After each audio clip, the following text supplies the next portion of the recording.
Why most Filipinos stay broke kahit masipag? Sipag lang is not enough. Maraming Pilipino ang sobrang sipag. Maagang gumigising, kayod buong araw, lumalaban para sa pamilya. Pero bakit marami pa rin ang hirap makaahon? Kasi ang sipag, importante, pero hindi sapat na masipag ka lang. Kapag masipag ka pero walang direksyon, napapagod ka lang. Kapag masipag ka pero mali ang habits mo sa pera, paikot-ikot ka lang.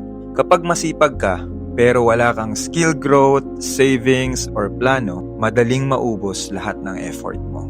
Masakit to pero totoo. Hindi lahat ng pagod may progress. May pagod na survival lang. At kung ayaw mong habang buhay survival mode, kailangan mong samahan ang sipag ng strategy, disiplina, tamang mindset, pag-aaral, long-term vision, at higit sa lahat, faith kay Lord. Ang sipag ang magpapakilo sa'yo, pero ang tamang diskarte ang magpapalaya sa'yo.